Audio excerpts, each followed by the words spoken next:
Hello and welcome to the December 26th edition of the Speedway again. But the Thursday Night Thunder podcast with AJ and MMK. This is episode 8. I keep doing the Speedway Digest thing. Old habits die hard. I'm your host, Adam Jason Sinclair, and tonight, on the most hardcore program on the internet, Michael and I will once again bring you the best discussion about the world of modern motorsports that you can find on the interwebs. With just over a month until the 2025 IMSA WeatherTech Sports Car Championship commences, another spectacular grid is set to partake in the Roar Before the Rolex 24 test on January 17th through the 19th, leading into the 63rd Rolex 24 at Daytona race weekend, January 23rd through the 26th.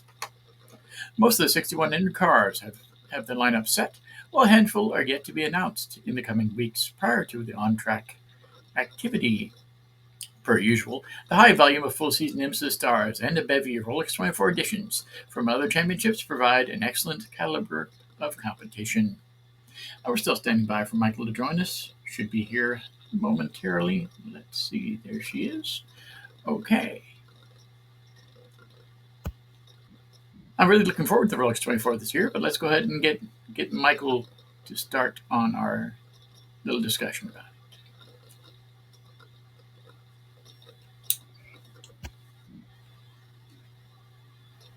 Sorry. That's no problem.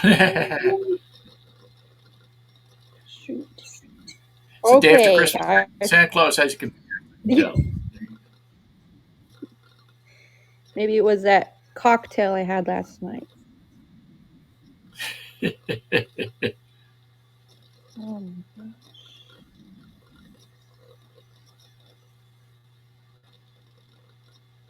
Okay. I think I am ready.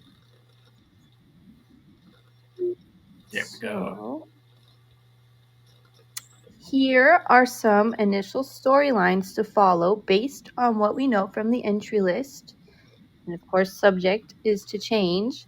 The 61 cars are split among 12 Grand Touring prototypes, 12 Le Mans prototypes, and 2 LMP2s, 15 Grand Touring Daytona Pros, and 22 Grand Touring Daytona entries. Most of the announced lineups in the GTP have some degree of change, whether it's in the driver pairings, the manufacturer, or the team name. Defending race and series champions Porsche Penske Motorsports has swapped the pairings in number 6s and number 7 Porsche 963s, as Nick Tandy moves to the number 7 car alongside Felipe Nasser, while Matt Campbell reunites with longtime teammate Matthew Jaminet in the number 6 car. Cadillac welcomes Wayne Taylor Racing back into the fold with his 2 Cadillac V Series R cars and a powerful driver lineup for both cars that includes previous Rolex 24 winners Ricky and Jordan Taylor, Felipe Albuquerque, and Kobayashi. And Meyershank Racing reunite after a year apart with 2 Acura ARX 06s. Both team and manufacturer welcomes previous Rolex 24 winner Renger van der Zande, formerly of Cadillac, and Nicky Yeloli, formerly of BMW, to the fold.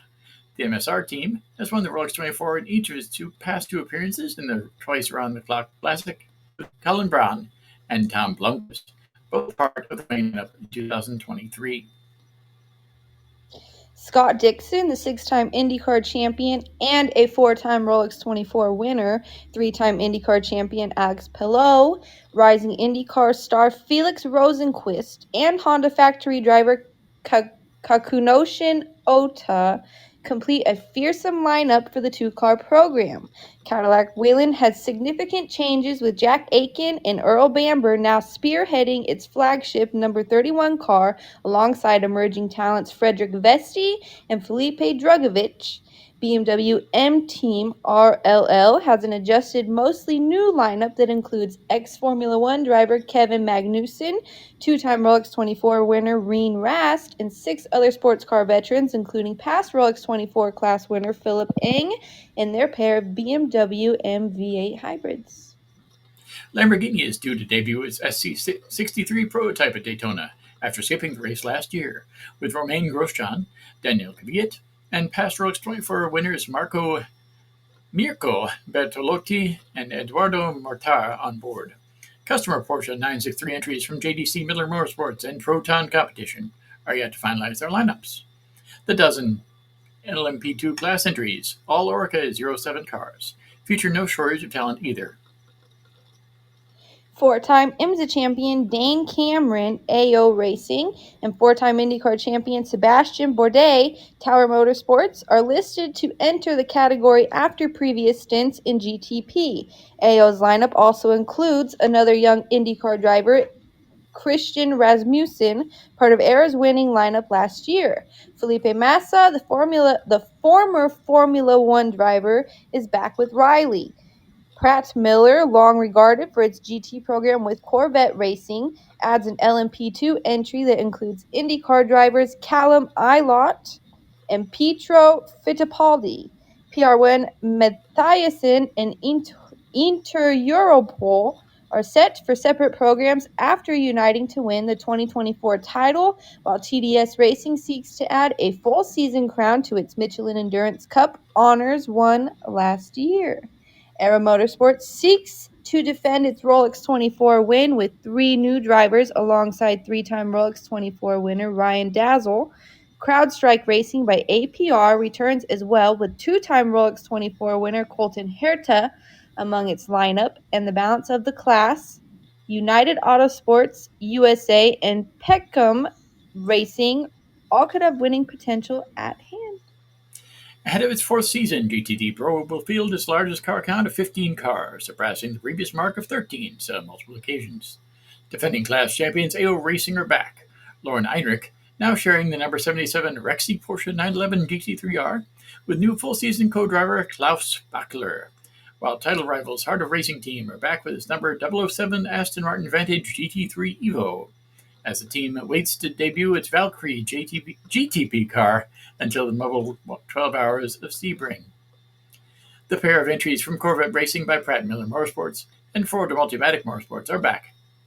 And ahead of their second year with new cars, they may be able to renew battles up front in the class. Paul Miller Racing spans the two BMW M4 GT3 Evos, but BMR has yet to announce who's driving them. Pfaff Motorsports switches from McLaren to Lamborghini, and its Daytona lineup includes veteran driver and commentator James Hinchcliffe and past Rolex 24 winner Andrea Caldarelli. Trackhouse by TF Sports enters an all-star Corvette Z06 GT3R that includes Shane Van Gisbergen and Scott McLaughlin, with past Rolex 24 winners Connor Zilch and Ben Keaton. The entry unites past Rolex 24 class winner Justin Marks and his Trackhouse racing team with sports car specialist TF Sport, a Corvette racing team in the FIA World Endurance Championship. The remaining cars are a single Vassar Sullivan Lexus RCF GT3, single Dragon Speed Ferrari 296 GT3, and the single Porsche 911 GT3R from Proton Competition, and two Mercedes AMG GT3s from Bartone Bros by Get Speed and 75 Express. A number of past Rolex 24 winners are expected among those entries. GTD boasts both the biggest car count its 2025 Rolex 24 with 22 cars from 9 manufacturers, and also the greatest number of TBDs among any class. Defending race and season champions Winbird Racing spearhead the list as one of three Mercedes AMG GT3s, along with Korthoff Competition Motors and Lone Star Racing. Ferrari is the most popular car in the category. No less than 7 296 GT3s are entered. Tri-RC Competizione and AF Course have two apiece, with one each from Conquest Racing, Cetelar Racing, and Inception Racing. Longtime entries from Heart of Racing Team and Magnus Racing join newcomers Vanderster Racing, running Aston Martin Vantage GT3 Evos. There are a pair of Lamborghini Hurricane GT3 Evos, Wayne Taylor Racing and Fort Racing, a pair of Porsche 911 GT3R cars, Iron Dames all-female lineup included, and one car from Wright Motorsports, and a pair of Corvette Z06 GT3Rs from AWA Motorsports and DXDT Racing, Lastly, there is a single Vassar-Sullivan Lexus RCF GT3, Turner Motorsports BMW M4 GT3 Evo, and Gradient Racing Ford Mustang GT3, the latter team having switched from the Acura NSX GT3 Evo 22 over the winter. Gradient's Ford includes Joey Hand as its first-name driver. A run through the Rolex 24 entry list reveals more than 20 IMSA full season champions, at least on the grid. That number grows substantially with those who have won an IMSA Michelin Endurance Cup and or past Sprint Cup title. 6 of the 7 2024 full season champions, Felipe Nasser, Dane Cameron, Tom Dillman, Lauren Heinrich, Russell Ward, and Philip Ellis, appear set to defend their respective titles, with all but Cameron doing so in the same car, class, or program. Among GTP entered drivers, Nasser, Ricky Taylor, Felipe Albuquerque, Jordan Taylor, Kamui Kabayashi, Tom Blundquist, Colin Braun, Scott Dixon, and Ranger Van de Zande have all won overall Rolex 24 victories in their past. Several others have entered class victories, but not overall triumphs, or vice versa, when they've won overall, but now entered in different classes. After the last 4 years have featured Rolex 24 qualifying as part of the Roar Before the Rolex 24 weekend, the qualifying returns to Rolex 24 race week in 2025. That reverts IMSA's traditional preseason test to entirely that, with 7 total sessions covering 3 days. The last of those, 7 on Sunday, January 19th, is a bronze-only session for LMP2 and GTD entrants. Track activity for the Roar begins on Friday, January 17th, with the first session at 11 a.m. Eastern. Should be a good series of weekend events. My father and I will be heading up there on that Friday, January 17th, which is almost it's a little less than a month away now, like 3 weeks away actually. And we'll be going up there. We should be there just in time for the first session, if not a little bit earlier. Depends on traffic. So if you're up there and you see a guy in a red, white, and blue set of overalls, come over and say hello. I'd be glad to talk to you. That's what I'm planning on wearing anyway, unless it's insanely hot, which I'm hoping it's not. And I'll be there waiting for a good weekend of racing. Should be really fun. I'm kind of curious as how many people are going to be there on Friday. I'm going to try and be there Friday, Saturday, and Sunday. That's my current plan. Also going to be heading out to the New Smyrna Speedway on Saturday night. If I knew what I was wearing, I'd tell you that too, but I don't know what I'm wearing on Saturday. So we'll be heading out there to New Smyrna Speedway on Saturday night to see some of the local guys competing. I love the E-Mod class. The modifieds are really cool, and I'd love to see them out there at the New Smyrna Speedway. I'm sure some of the other teams from IMSA will be heading out there as well on Saturday night. So it'll be neat to see if they're out there. And if you'd like to talk to me, I'm right there getting ready to talk to you. If you're going to be in the competition at the Rolex 24, I'd love to get in touch with you. If you're a race car driver, crew chief, pit member, track owner, if you're just a huge fan of the sport, contact us to get your spot on the show. After all, use every 15 minutes of fame, and we'd love to hear from you. So, what are you most looking forward to about the 2025 IMSA season? I think there's been a lot of news about it lately. It looks like it's going to be a really good year. I don't know, but I agree they've really been in the news a lot lately, and I hope it's a good season for them. What are you most looking forward to other than your race that you're getting ready to go to? Well, I think that's really what I'm looking for right now is getting out there to the racetrack, because it's been a long time, too long, since I've been out to an auto race. I had an interesting year health wise. I'm feeling better now, better all the time anyway, and so that'll be cool. I think the most interesting thing about the racing next year, there's 2 things I'm interested in for IMSA. One of them is the fact that the Lamborghinis will be racing in GTP. They'll be racing in 5 endurance events, starting with the Rolex 24 Daytona. I think it'll be pretty awesome to see Daniel Kvyat there. He's a Russian driver. He's been in Formula One. He got a really short end of the stick deal there with Formula One because of the actions of the Russian government, which he has no control over whatsoever. But that kind of ended his Formula One career. So he was in a NASCAR event last year. He competed this year, I suppose, in March. He competed in the Xfinity Series. He might be trying to get into a Cup car in the future. And I'm pretty sure that his flag on his car for Daytona will not be the Russian flag. It might be red, white, and blue, but I'm pretty sure it's not Russia. It could be. He does have a home here in the United States. I'm pretty sure it will be a U.S. flag on the car. Um, he is not the only Russian driver to be competing there, and I'm pretty sure he won't be the only one who won't have a Russian flag on his car. Although there are some Russian drivers who still compete with the Russian flag colors. I'm pretty sure he is not one of them. We'll see that shortly, though. I think it's really cool to have Kvyat back in this country competing. It's cool to see Misha Goikberg there competing as well. He does compete with a U.S. flag on his car now.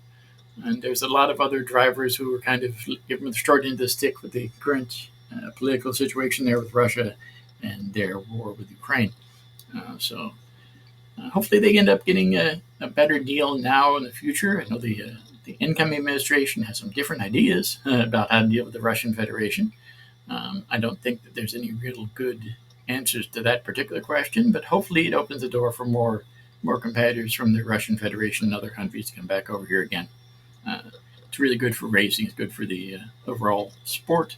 And no matter how you feel about the politics of it, it's good to open up the sport to better competitors, to the whole world, which is what IMSA is supposed to be.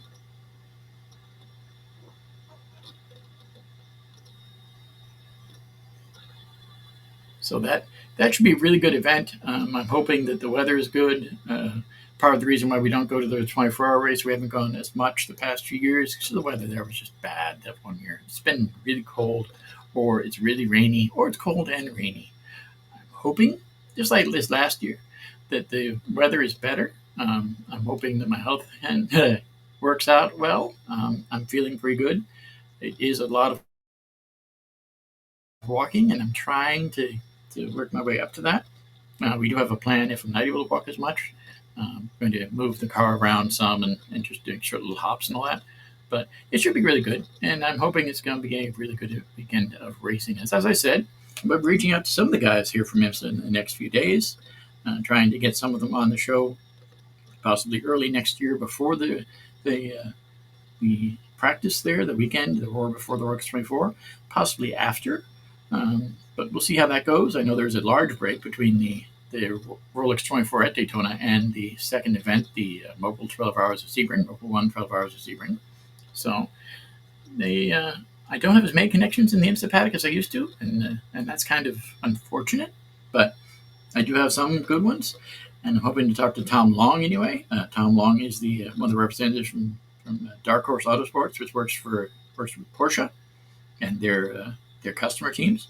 So we'll see how that goes. Hopefully get either him or more than likely one of the people who represents the program this next year, and see if we can review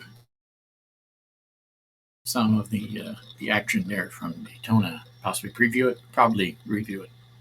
So it should be really good. And I'm looking forward to it. It should be a really good season of racing in IMSA, especially the Endurance Championship, but as well as the other races in the series. And it should be really cool. I think it'd be fun. You just said that IMSA is like kind of like the best in the world, essentially. And I didn't know that. I never knew that. I just never knew that. Well, I think they try to bring in everybody from all over the world, from all different series, and everybody loves racing at Daytona because of the storied history of Daytona. Everybody loves racing at Sebring, same sort of thing. Sebring has all the different surfaces there. They have all different asphalt and concrete. They have different patches. They have different lines. So you bring drivers in who can conquer those tracks, they feel they can conquer any track in the world. And I think it's happened in the past. There has been all sorts of testing, both at Daytona and Sebring, both for the Formula One as well as other series. And I think when people compete in Daytona, they know that they can win anywhere. When people compete in Sebring, they know they can win anywhere, and that's sort of what IMSA has in its corner. The same with races like Long Beach, which is a prehistoric race. Even Watkins Glen, which they compete in. So IMSA has a lot of stuff going for it. I hope that they take advantage of it. I know that they're doing a lot of technological advances as well. I've gotten a lot of tech bulletins about IMSA this past few weeks. With some of the stuff they're doing with the new tires to try and make the tires stretch. They're going to reduce the amount of tires they allow per race. For I think for Daytona, it's like 20, which is less than one an hour, which is not a huge reduction, but it's definitely a reduction. The same sort of thing with Sebring. They're giving them, I think, 10, maybe not even that. So it'll be interesting to see how they do for the tire development, as well as they've got the hybrids. And IMSA is actually taking hybrids racing seriously by bringing in people to record they've got the hard drives, not the hard drives, the little removable USB drives they're going to be using, thumb drives, where they actually download the content off of those. You have to turn that in every pit stop. You have to turn that into the IMSA officials so they can see all the different information from the engines. So that's pretty neat. The tech stuff is cool, and the technology is amazing, and the fact that the manufacturers are supporting is really good too. I think it's interesting with the thing we just read about the fact that Wayne Taylor Racing is just Wayne Taylor Racing this year. They don't have as much information or as much connection to Andretti as they did last season. I think that the fact that Andretti Racing has now been sold and Michael Andretti is no longer involved in it in day-to-day operations, I don't believe he's involved in operations whatsoever, is a big change as well. And that'll be something to see how that changes not only the Formula One effort, but Formula E, which I'm going to go to in April, and some of the other events that Andretti is involved in worldwide as well. So definitely be a big change, and change is not always a bad thing. So it'll be interesting to see how that goes with Andretti. I'm kind of curious, and I know that Mario Andretti will be at the race in Daytona. He's always there for the Rolex 24. So it'll be interesting to see what he says about it and how it's changed the sport. The fact that Michael is moving away from racing, and definitely a different thing. Yeah. How do you think it will change the sport? I think the fact that Michael Andretti is leaving is not a good thing for racing in general, not in the short term anyway. But I think in the long term it might be better. He left not really of his own volition. The people, his partners there at Andretti Global, basically forced him out after the whole fiasco where he wasn't able to get the Formula One contract that they'd been fighting for years. And now, considering that General Motors was moving into Formula One, I believe it's 2026, so it might be 2027, without Andretti, is a quite an interesting thing. So it'll be fun. It'll be interesting. It'll be good for the sport. But I think in the short term, the fact that Michael Andretti, is not directly involved, it's gonna strain some relationships. Might be a little bit of a constriction in money for the sport because Andretti he spread himself a little thin, but he also was involved in every operation in all the teams in Formula E, in IMSA, in IndyCar, and in V8 supercars in Australia. So I think it's just a changing of the guard type thing, maybe a little bit different hands doing the same work, maybe better people, maybe not. And we'll see how that goes for them. I know that Wayne Taylor Racing has some of the best people in the paddock area, so it'll be cool to see how they do with Kobayashi competing with them this year. They have a pretty good shot of winning again if they don't have any problems after the first few laps of the Rolex 24. They did really, really well. They've always done well in practice and they roar, but by the time they get to the race, it can be up and down. So we'll see how that goes. The technology is definitely more tested now than it has been the past few years. They're still making adjustments all the time, but it'll be good. It'll be cool to see how it goes. Yeah, I think it'll just take getting used to. Maybe it's one of those things where it's been around so long. You always hear the name that I think it's just going to take people getting a little bit used to. Yeah, well, it's the same sort of thing with Michael Andretti stepping away from that. It's the same sort of thing as when Tony Stewart now stepping totally away from NASCAR. and even stepping away from the sprint cars and now just going for the NHRA. People reshuffling their priorities as they get a little bit older, and Stewart's definitely doing that. So I think Andretti's doing the same sort of thing. The fact that his son isn't involved in racing anymore, with Marco moving back to a little bit different operations as well, it just changes their perspective. It's not necessarily a bad thing; it's just a different thing, and it takes a lot of getting used to. So old time fans might have different ideas, with NASCAR especially. There's been a lot of discussion about that. We'll get into that a little bit later at the end of the show. But things are changing, sometimes in big leaps, sometimes just little small things. And a lot of it's good change, but some of it's just change. And there is a little bit of change for change's sake, too. So we'll see how it goes. It should be really good. And with that said, let's go ahead and move on to the fact that things aren't changing quite as fast, which is the NHRA, which is set to celebrate its landmark 75th season in 2026. NHRA officials have revealed a series of special plans to kick off the campaign for the historic year in the NHRA Mission Foods Drag Racing Series. The NHRA revealed a special 75th anniversary logo for the 2026 season to launch the campaign, as NHRA looks to celebrate 75 years of incredible racing, founder Wally Parks, and the incredible legends that played a huge role in the NHRA's illustrious history. The build-up to the landmark 75th season in 2026 will take place throughout the 2025 campaign, with several initiatives set to take place this year, starting with the season kickoff NHRA Gare Nationals on March 6th through 9th at Gainesville Raceway. Some of the items introduced at the 75th anniversary campaign launch include the 75th anniversary rings. NHRA has also revealed special 75th anniversary replica rings that will be given to fans who renew their tickets for the 2026 race throughout the upcoming season. These rings will be a replica of the 75th anniversary rings given to the Mission Foods Drag Racing Series World Champions in 2026. Along with the rings will be commemorative tickets. Each fan can purchase a special commemorative ticket for 2026 events to celebrate the landmark 75th season.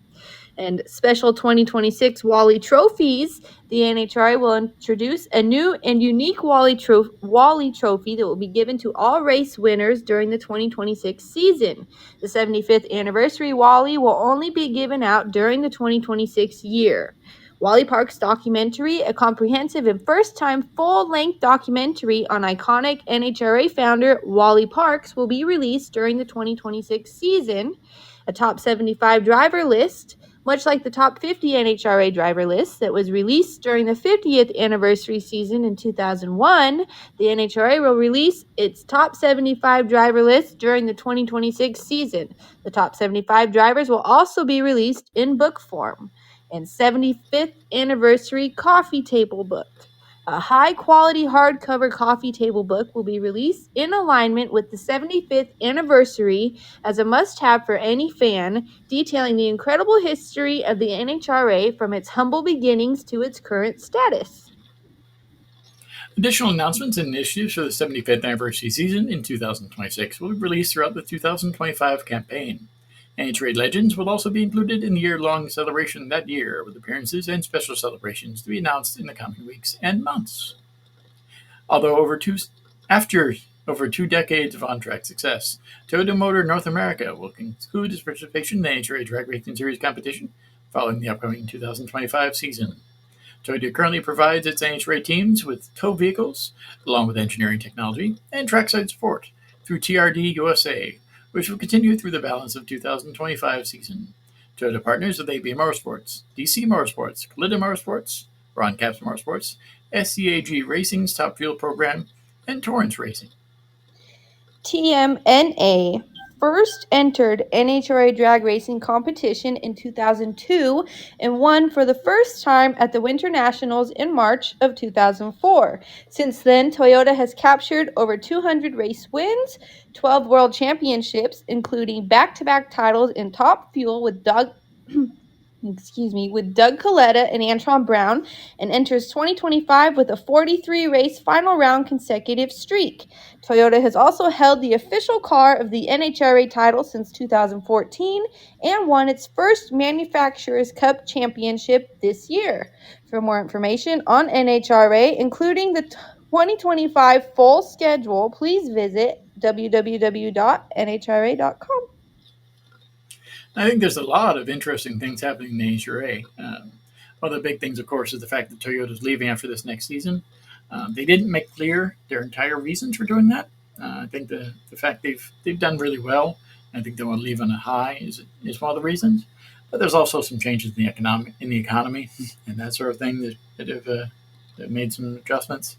I think the fact that the three other big Japanese manufacturers are now combining basically into one huge super company to compete with them. That might have something to do with it as well, because we've got Mitsubishi, Nissan, and Honda all working against you. That might change the motorsports thing, but also changes the fact that they need to work on selling cars. And no matter how much you like the National Hot Rod Association, if you look at Toyota's competing there, they have nothing at all to do with the street cars, and so they may want to concentrate more on their streetcar type racing, on things that look a little bit more like your average Toyota you're driving down the road, and also on more hybrid technology and that sort of thing. Things that are being pursued a little bit more in NHRA and a lot more in IMSA, and not as much as they could be in drag racing. And you can understand that, but it's just the changing nature of the sport a little bit. As I stated, the NHRA they've tried to modify, but they're not going as quickly as other series, and that's a good thing in certain ways. But it's also just it's a different thing, and it brings in a certain romantic quality, I suppose, with loud cars and all that. But it's just a matter of time before those things become the dinosaurs that other series are becoming, and those other series are trying to keep up now, which are great. But it's just a matter of time before the NHRA has more and more difficulty in keeping up with the future, and that's not exactly the best thing. I think they're still trying to figure out where their next steps are, and they're working towards it. You can tell that, but it's going to be difficult for them to adapt, and things change. True. Things change, and yeah, nothing we can do about it. Sometimes things just change. Do you ever see the NHRA trying to maybe go electric? I don't know how they would do that, but do you ever see them maybe leaning towards that way? I know a few years ago, the last time I was at the Gator Nationals was 3 years ago now. They did have a run with the top fuel type dragster. It was all electric. It was slow. It was under 200 miles an hour, which some of the pro stock cars can do that. So it's definitely a big leap. They were trying then. I think they're still trying now, but they're not trying as big as they were before. So they'll have to adjust, and I think that they will adjust, but it'll just take some time. And it might be a sort of thing where they go into a really, really fancy fuel, which they've tried too, just to try and really pump things up and change things as well. They'll figure it out. It hopes that hopefully they figure it out before they totally lose all their following, because I know their TV coverage has gone down quite a bit. They're not on live anymore. They're not. They serve as a fill-in for other racing, which is not fair to the National Hot Rod Association or to people who are interested in it. But they're trying to find their spot, and hopefully they do. They've also had a reduction in tracks around the country, more than other series. A lot of NHRA facilities, not only the ones here in the state of Florida, but in other states as well, have sort of gone away. Some of their big racetracks lately have started to disappear, and that's not a good thing. So they'll figure it out. And the more communities realize that they need those sort of facilities, because otherwise end up with everybody and trying to be their fancy street outlaw people on the road, and that's not good for anybody.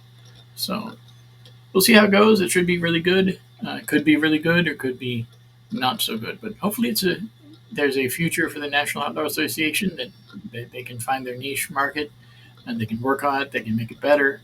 I have faith that they will. I just wish that it was there were more tracks around us that were doing drag racing. There's not right now.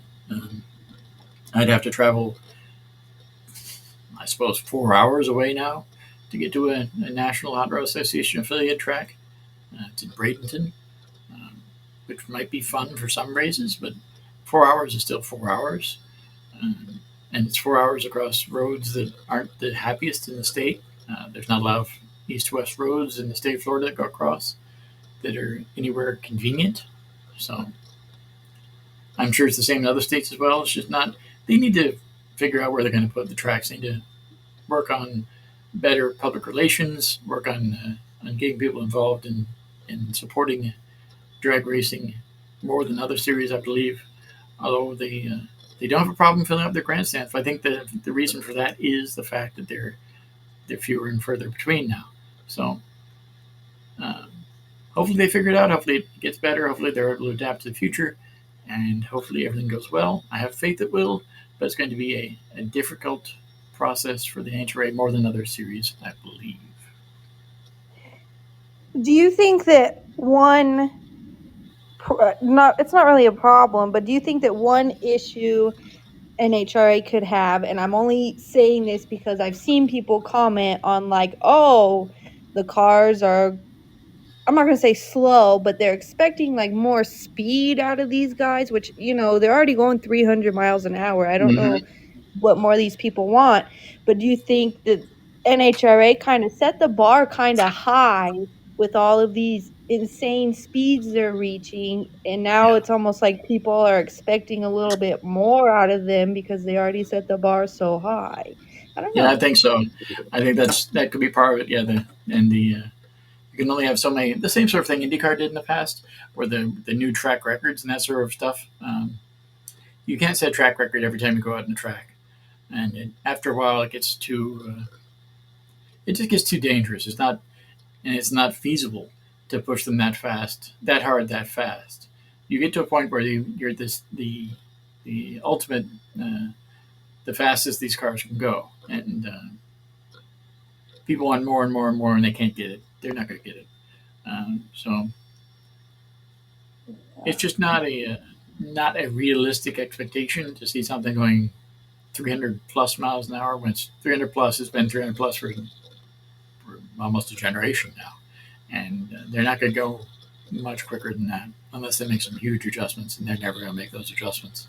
It's unsafe to go as fast as they're going now. If you can see by the fact that John Force will never be the same again, and there's other drivers who have had very similar issues. Even if you look at the fact that the fast Jack Beckman there, is going to be racing for John Force Racing next year. Jack Beckman has had some problems in the past with fumes in the car because they tried to make the tubing too narrow. They tried to do other things to decrease the weight in the car to make it faster, and that adversely affects the health of the drivers.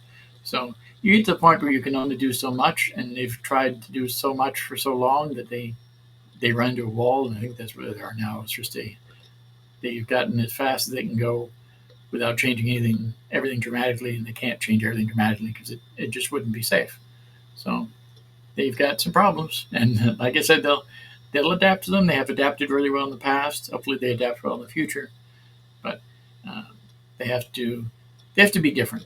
That's what they have to do. They have to be something different, be something fun, something that people enjoy going to, and also be the big thing. Be fast, be cool, and they have issues with that, and they have to make it affordable, and that's really the big issue. Because if you look at NHRA now, there's maybe half the pro teams who have a nice budget, who do really well, that can change everything out totally when they go in between runs. The other half of the teams are running 20-year-old equipment, and they try their best to do what they can do with what they can do, and it just doesn't seem to make sense. They can compete to a certain level, but then the rest of the time there's back markers in the field, and you'll never hear much about them. They show up, they fill out the fields, they do that sort of thing, but they need to do something to make it more competitive for everybody instead of just making it competitive for the guys who have lots and lots of money to spend on it and just getting by with the other half. So the same can be said for NASCAR as well. The same can be said for other series. NASCAR, I read a good article about that recently where one of the teams was going to enter the Xfinity Series, and they went through a whole debate where they had to try and figure out which manufacturer they wanted to go with, and it just got to be like a negotiation with the fact that Toyota didn't have as many engines, so they couldn't put it out. They didn't have as much technology that they couldn't share with them. Toyota couldn't do it. General Motors was iffy, and Ford said okay. So, but there's just so many issues with upper echelon racing right now that are things behind the scenes. And again, we'll get into that a little bit more at the end with our NASCAR discussion, which I want to get into quite a bit. But everybody has their own set of issues right now. The ratings are doing okay. In some cases, they're doing really, really well. In some cases, they're not. So it's a transitional time in motorsports, and some of the stuff's really great that they're doing, and some of the stuff is just, it is what it is. So kind of interesting.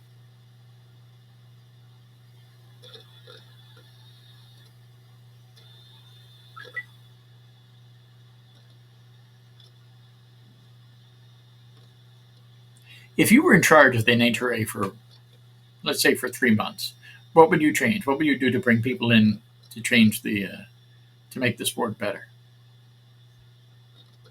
Well, I don't know because, excuse me, but I feel like they already, and I know we've talked about this before, but with their Nitro Alley or whatever they call it these days, they have the right ideas.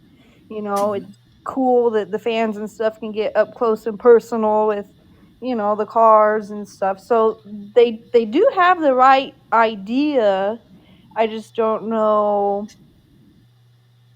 I don't know. I don't know what I'm not gonna say what their problem is, but I don't know because they have, like I said, they have the right idea. So I just don't know. But I do think, and we've also talked about this, making it affordable to go and enjoy your 3 days, because I know a lot of people can't afford to go the 3 days, so they pick which day would be more beneficial to go. And I know a lot of people pick either Friday or Saturday because those are the cheaper days to pick from. So I do think making it maybe slightly more affordable, and whether that be like a 3-day pass or what, I don't know, but I do think making it a little more affordable as well is also kind of a good place to start. But then you have to be able to pay, I don't know. I know there's a lot that goes into it, but I feel like they already have the fans involved. Now they just need to maybe make it more affordable. Yeah. I talked to you a little bit about the fact that I'm going to be going to the Formula One race in Miami in May. That'll be awesome. I'm looking forward to it. But I'm not going to be going to the race. I'll be going on Friday because, as you stated, the Formula One tickets are just insane, and they get worse as you go along. Friday is not as bad. It's still not cheap, especially not for what you're getting, but it's not as bad. So Friday will be cool to go down there and see it. But Saturday, you're looking at, if you're going to go for Formula One, Saturday's half again more, and Sunday's about double what your cost would be for a Friday, and that's for the cheap tickets. If you're looking for an expensive ticket, let's say for Sunday, the cheapest ticket I believe is just under $200 a person, and that's if you get from a good deal right now before the end of the year type thing. So the most expensive tickets, from what I've seen in the past, and they haven't released all the information because you'll never see that on their website if you're looking for it. The most expensive tickets are in advance of $5,000 for 1 day of racing. Oh wow! And Formula One has its own issues. They do, and that's their issues, and that's fine. But the Formula One people they've had issues with people showing up as well. And I think on Friday when we go there, we'll see that the the fact that the grandstands are going to be fairly thin. Even during all the events, the grandstands are being fairly thin. You're not going to be able to see very much from them, but you'll be able to see at least enough to know that it's there. But when you look at Friday, there's not as many people. Saturday, there's hardly any people. Sunday, you've got everybody there, but people aren't. They're there for a party more than they're there for the race. At least if that's what the history of that race in Miami, and I'm sure I know other races in Formula One are like that too, which is good in a short term thing because it gets people out to the track and see, hey, there's something going on. It's cool. Let's be there. Let's be part of the action. But they've had the same issue in IMSA in the past, where people show up in Sebring in 2000. I think it was 2001. There were 1 million people at Sebring over 2 days, and I'd hazard to guess that about half of them had no idea there was a race going on less than a few feet from where they're standing. They were there for parties. They were there for drinking. They were there for the Girls Gone Wild truck that was there at the corner. They weren't there for the race at all. So what you have to do is you have to sort of balance between people who are there actually for the race and people who are there to be there. And that's the issue that a lot of series have right now, is they either have the people who want to be there, and that's fabulous. So people who are there, they watch the race, they enjoy it, but they don't bring in people who are just there to be there. And then you've had other races where the people who are there to be there and have no care in the world that there's an auto race going on right next to them. So if you can somehow balance the people who are interested in racing and the people who want to be there, get them all there at the same time, you end up with a perfect event. That's the trick. And I don't think it's really, really difficult to get that balance. Some years you have it and then it goes away. And other years it's just, there's nobody there. And like we talked last time, there's some chances in the near future, that it'll get back to the point where there's nobody there. And that's not a good thing. So what they have to do, what all series have to do, not only NASCAR and NHRA, but local events, which they've had the problem in the past a lot, and they're still having that problem now. Local events, they have to work out the perfect formula. And it's difficult, and it's in some cases it might be almost impossible for them, but it's there. There's a way to do it. It's been done in the past. It can be done in the future. You just have to figure out what works. That's the $1 million question, as they say, is to figure out what works. And it's a good question, what works. What works doesn't work, might work one year and doesn't work the next, but you have to keep working on it. You have to figure it out. NHRA has to work on it a little bit harder than other series, but even NASCAR, if they didn't have the Cup races on Sunday, nobody shows up for the truck races. You're watching the truck races on TV, no one is there. There have been more people at a Marlins game where they get 300 people than there have been at some of the truck races this past year. So it's an interesting time in motorsports. The fact that that series are changing quicker than some people can pay attention to them. The fact that they've gone more to spec racing, not only in the truck series, but in the Xfinity series, and in some cases in IndyCar, and even in some of the NHRA series, like the Pro Stock. You look at Pro Stock car, we have one Pro Stock car, you've seen all of them, no matter what the engine manufacturer is supposed to be. So even the funny cars are similar like that. So you have to make the interesting cars, you have to make them a little bit different, you have to have good competition, you have to have good people with personalities, which is sometimes difficult too, and you have to be interested in what's going on. Those are the difficult combinations, and I think some series do better at that than others. But it's tricky, and it's going to be trickier in the future because everybody has something else to do now. They're not all turning into the speed channel or whatever to find racing. They have to find it. They have to dig for it. And if they're not willing to dig for it, then it moves on. So they have to make absolutely the best stuff they can for the people who are there, the best stuff they can for people who are watching on television. If you have really good competition, if you have really good events, then people will show up. People will watch it on TV. People will look for it. If you just have mediocre events, nobody's going to care.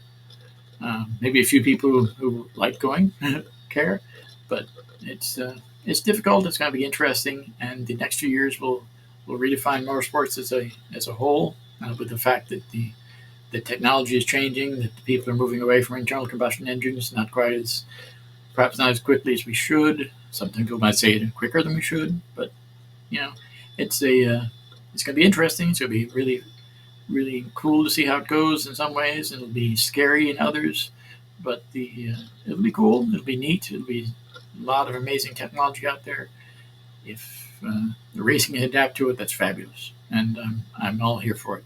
If they cannot, then that's unfortunate. But I know they'll figure it out. It just might be a little different looking than it is right now, and that's not bad. It's just the way it is. It's just the way.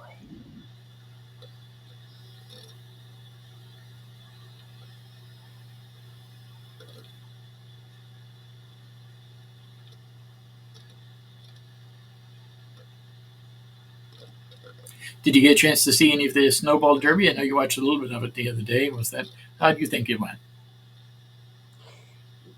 I guess that's kind of a bucket race that I wouldn't mind attending.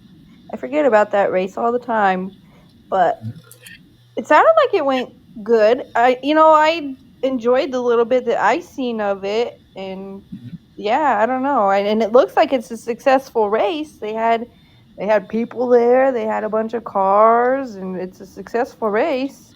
I think So that they've kind of hit on the right formula. They have a good race. They have a lot of people show up for it, and it's the sort of thing that people want to watch and people want to compete in. That's what everybody needs. It's people with things they want to watch too, they want to compete in, things they want to go to. And I'd love to head there as well. Where it's interesting. People are interested in competing for the coveted Tom Lawson Trophy for the anticipated 57th annual Snowball Derby, which was a really good race. It was awesome to see, and it was really fun to watch that.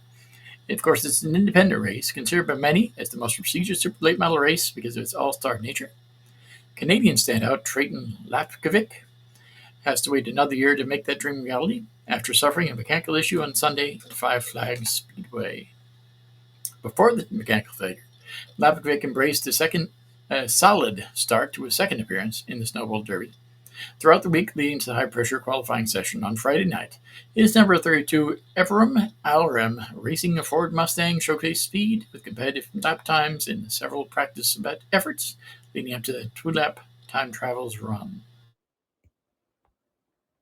Lopkovic easily qualified for the 57th annual Snowball Derby after delivering the 15th fastest lap for his family-owned Fastline Motorsports team. With his strong performance locked into the race, Lopkovic could concentrate on the final practice session on Saturday for final adjustments before focusing on the 300-lap feature on Sunday afternoon. From the green flag, Lopkovic tried to throttle forward, stiff competitors, and instead blanketed the track in cloud cover, which affected the handling of many race cars, including Lopkovic. Despite Lakovic's struggle to get the grip he needed to accelerate off the corners, the Z-Max Cars Tour winner found himself slipping through the field. However, his team's unwavering support and commitment to combat his handling woes provided him with reassurance. The opportunity to adjust the handling of the number 32 Everum Alrem Racing Ford Mustang came before lap 100, with a routine pit stop that included tires, fuel, and a significant chassis adjustment. On the restart, Lapkovic was on the move with the speed back into his race car and began charging through the field, attempting to make up the ground he'd lost early in the race. The former NASCAR Canada Series champion fought back to his initial starting position of 13th when smoke poured out of the tailpipes before a brief fire erupted as Lapkovic's car rested in turn 2. The dejected driver climbed from his race car visibly frustrated. The engine failure left the 20-year-old with a disappointing 28th place finish after just 115 of 300 laps completed. Trayton Lapkovic and brother Caden Lapkovic were two pairs of brother siblings who participated in Sunday's Snowball Derby alongside Caden and Carson Quavo. Unfortunately, the older brother also suffered a hardship in the historic super late model race, even after being collected in a multi-car restart accident on lap 83. This resulted in a dejecting 35th place finish for the elder Lapkovic. Now that's kind of an interesting thing. I don't know. Neither one of them have a ride for next year. We'll see how Trayton and Caden both do in the future. There are a bunch of people who try and head out to the Snowball Derby and make their careers of it.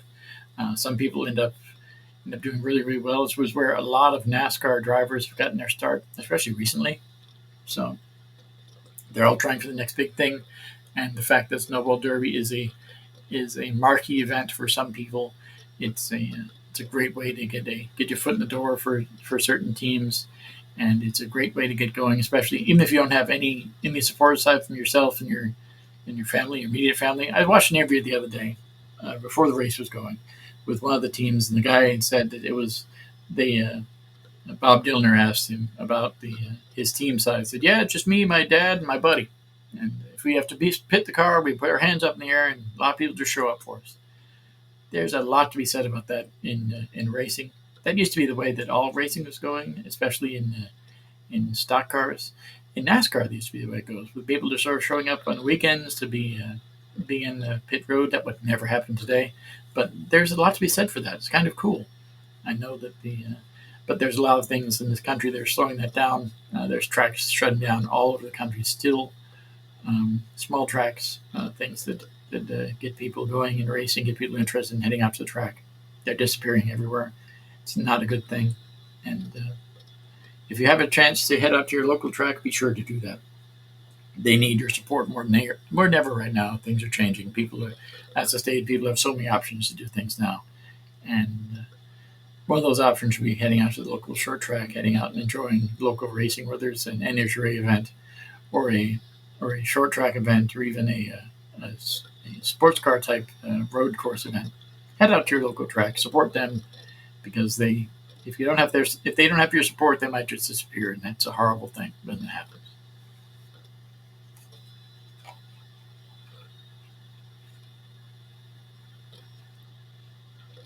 I know there's still a few local tracks out near you that are open, but there's even less. There's less now than there were just a few years ago. Um, what's your next big event that you're going to be heading out to for local racing there in Washington? I know it's kind of dead there now, but I know it's going to be picking up in a few months. What's the next big one you're looking forward to? Probably the season opener. I know my nephew plans on, I'm not going to say running a full season, but getting a lot of races in this year. So probably just the season opener right now. And then as more tracks come out with their schedules, we'll kind of pick some cool races to go to. But at this point, I'm just ready to watch the cars go in their circles. Did you see there was a 12-year-old kid competing in the Snowball Derby, and some of the guys were in their in their 50s there. That's a kind of an interesting thing that they were able to do that now. Do you think your nephew is going to be the next big Snowball Derby racer when he turns 12?